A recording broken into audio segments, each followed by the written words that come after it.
that, yeah, then you're a nice person who's willing to learn. But I would really say to people that if most of the world you see as nice, then it's because you're nice. And if most of the world is nasty and bitter and resentful and selfish, I'd say think about why you're seeing that in others, and that it is very likely residing within you. And when you quiet the mind and spend time to reflect, kind of two-part, it gives you the opportunity to look at those parts of yourself. And to me, when you go into that place, you really are connecting with the soul, your inner self, that divine spark within you. Yeah. I'm segueing for you. Right. And, and the more we look within, I think the healthier and happier we become, because we know our true selves. And because I see people very often wait until they get a life-threatening illness, and then truly accept their mortality, and then change careers, move across the country, do all kinds of things, for their last few months or year of their life, and they don't die when they're supposed to. See, because now they're enjoying life. Something that struck me from a poem by John Updike, it's entitled, it starts with, "The scab is a beautiful thing, a coin the body has minted with an invisible motto, in God we trust." And that part of the poem used to attract me because, as a surgeon, that people understood your body knows how to heal. That's what a scab is telling us. But then the next line, it took me a few years to be evolved enough to understand it. Our body loves us. And when I read that, I thought, wow. But what if you don't love your life and you don't love your body? What does it do then? The body interprets your feelings and tries to do what you want. So you get up every day loving life. Yes, Solzhenitsyn used the term in his book, Cancer, self-induced healing. When people get over so-called incurable illnesses, it's not an accident. They always have a story about how they transformed their life, were reborn in a sense, and their body got the message. I love life. Okay. Genetic changes occur, the disease goes away. Now, people should understand what I'm saying is the same thing that a bacteria does. You dump antibiotics on it, you see, or a virus changes due to vaccines, and knows how to resist all these things and survive. We have those mechanisms built into us too, but it's a hell of a lot harder for us to be joyful. Bacteria and viruses don't have all our problems. But if your body knows you love your life, it will do everything it can to keep you alive. If it knows you do not love your life, it does not see death as a bad outcome, because now you leave your body, you're perfect again, you have no complaints. And so Monday morning, that's what your body accomplishes. Heart attacks, strokes, suicides, and illnesses go way up on Monday. When people are bitter, resentful, angry, and they're changing their chemistry. A simple way of explaining it. This was done. You take two actors, a man and a woman, give them a script from Lucille Ball, Desi Arnaz, I Love Lucy. Draw their blood while they're acting those parts, and their immune function goes up and the stress hormone levels go down. Give them a tragedy next and keep drawing their blood, and the immune function goes down and stress hormone levels go up. So all you have to do is be in a play, and your chemistry is changed.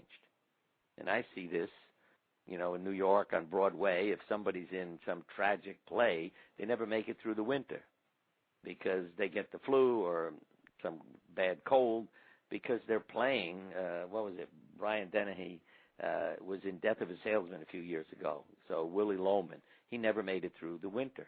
But if you're in a Mel Brooks thing, like The Producers, you never hear them dropping out because they're having a good night every night, and it's helping them to stay healthy.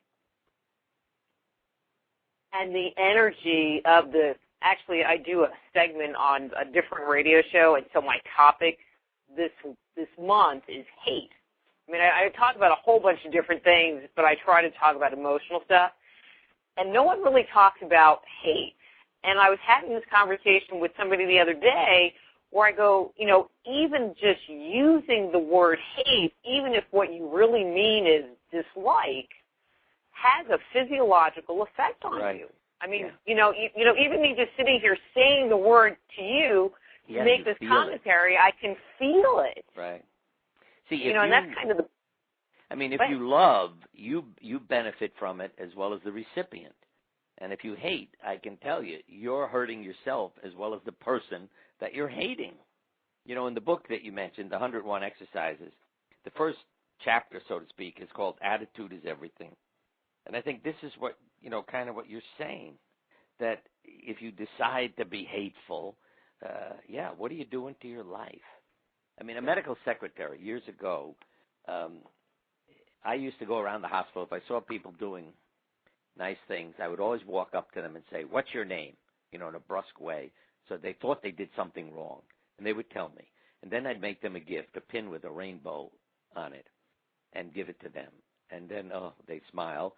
And we made a subversive organization in the hospital because if you saw somebody with that pin, you knew, hey, there's a good soul. But I walked up to a secretary one day. I said, "What's your name? Why do you want to know?" She's the only one who ever challenged me. I said, "Truthfully, I want to give you a gift. You have a wonderful effect on people." She said, "Sit down. I'll tell you a story."